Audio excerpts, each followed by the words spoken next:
আসসালামু আলাইকুম। আজকে এই ভিডিওতে আমি আলোচনা করব লালা বা থুথু আমাদের মুখের মধ্যে কিভাবে আসে, লালা বা থুথু আমাদের কি উপকার করে এবং একজন সুস্থ স্বাভাবিক পূর্ণবয়স্ক মানুষের মুখে সারাদিনে কতটুকু লালা বা থুথু আসে, এই সকল বিষয় সম্পর্কে আলোচনা করব আজকের এই ভিডিওতে। আশা করছি এই সম্পূর্ণ ভিডিওটি দেখবেন। সম্পূর্ণ ভিডিওটি দেখলে এই সকল বিষয় সম্পর্কে বিস্তারিত একটি ধারণা পাবেন। তাহলে দেরি না করে চলুন আমরা আমাদের মূল ভিডিওতে চলে যাই এবং দেখার চেষ্টা করি এই সমস্ত বিষয়গুলো সম্পর্কে। লালা বা থুথু মেডিকেলের ভাষায় যাকে বলে স্যালাইভা, এটি আমাদের মুখের একটি অত্যন্ত গুরুত্বপূর্ণ অংশ যা বিভিন্ন উপায়ে আমাদের স্বাস্থ্যের উন্নতি ঘটিয়ে থাকে। থুথু বা লালা কিভাবে তৈরি হয়? আমাদের মুখের ভেতরে লালা গ্রন্থি বা স্যালিভারি গ্ল্যান্ড নামক কিছু গ্রন্থি আছে, যেগুলোর কাজ হলো মূলত লালা বা থুথু তৈরি করা। আমাদের মুখের পাশে প্রধানত ৩ জোড়া বড় লালা গ্রন্থি এবং তার সাথে অসংখ্য ছোট ছোট লালা গ্রন্থি আছে। প্রথমত যেই লালা গ্রন্থিটি আছে তার নাম হলো প্যারোটিড গ্রন্থি বা প্যারোটিড গ্ল্যান্ড, কানের সামনে এবং চোয়ালের পিছনের দিকে অবস্থিত, যা বেশিরভাগ জলীয় লালা তৈরি করে।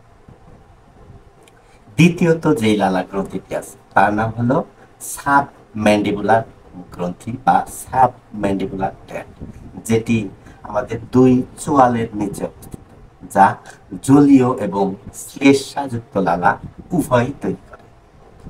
তৃতীয়ত যেই লালা গ্রন্থিটি আছে তার নাম হলো সাবলিঙ্গুয়াল গ্রন্থি অর্থাৎ সাবলিঙ্গুয়াল গ্ল্যান্ড, যেটি আমাদের জিহ্বার নিচে অবস্থিত, যা মূলত শ্লেষ্মাযুক্ত লালা তৈরি করে। এই গ্রন্থিগুলো রক্ত থেকে পানি এবং অন্যান্য উপাদান শোষণ করে লালা উৎপন্ন করে এবং নালীর মাধ্যমে মুখে নিঃসৃত হয়। থুথুর উপকারিতা। লালা বা থুথুর অনেক গুরুত্বপূর্ণ কাজ রয়েছে যা আমাদের সামগ্রিক স্বাস্থ্য, বিশেষ করে মুখের স্বাস্থ্য বজায় রাখতে সাহায্য করে। খাদ্য হজমে সাহায্য। লালায় টায়ালিন, মল্টেস ও অ্যামাইলেস নামক এনজাইম থাকে, যা কার্বোহাইড্রেট বা শ্বেতসার জাতীয় খাবার ভাঙতে শুরু করে। এটি খাবারকে নরম করে এবং পিচ্ছিল করে গিলতে সাহায্য করে। মুখের আর্দ্রতা বজায় রাখে। লালা মুখ ও ঠোঁটকে শুষ্ক হওয়া থেকে রক্ষা করে, যা কথা বলা এবং খাবার চিবানোর জন্য অপরিহার্য।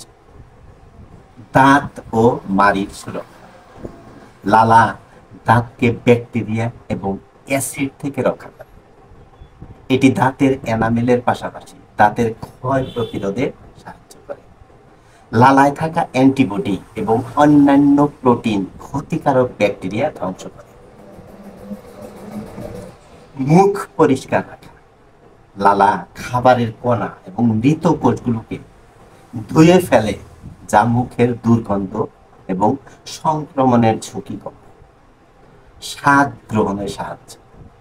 শুকনো খাবার থেকে রাসায়নিক যৌগগুলোকে দ্রবীভূত করে লালা, যা জিহ্বায় থাকা স্বাদ কুড়িগুলোকে বা টেস্ট বাডকে উদ্দীপিত করে এবং আমাদের স্বাদ বুঝতে সাহায্য করে। ক্ষত নিরাময়। লালার মধ্যে এমন উপাদান রয়েছে যা মুখের ছোটখাটো ক্ষত বা কাটাছেঁড়া দ্রুত নিরাময়ের সাহায্য করে। একজন সুস্থ স্বাভাবিক মানুষের মুখে সারাদিনে কতটুকু লালা বা থুথু আসে?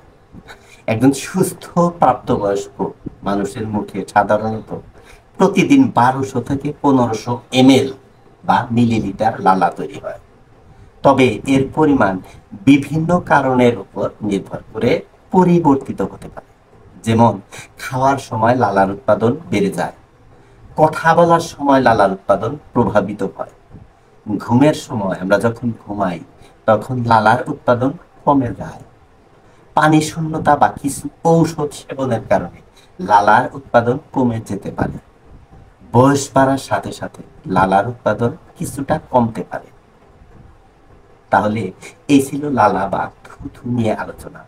যদি ভিডিওটি ভালো লাগে তাহলে ভিডিওটিতে একটি লাইক করবেন, একটি কমেন্টস করবেন এবং অবশ্যই অবশ্যই ভিডিওটি বন্ধুদের সাথে শেয়ার করবেন। ভালো থাকবেন, সুস্থ থাকবেন। সকলের সুস্থতা কামনা করে আজকের মতো এখানে বিদায় নিচ্ছি। দেখা হবে পরবর্তী কোনো ভিডিওতে। সে পর্যন্ত সবার সুস্থতা কামনা করছি। আল্লাহ হাফিজ।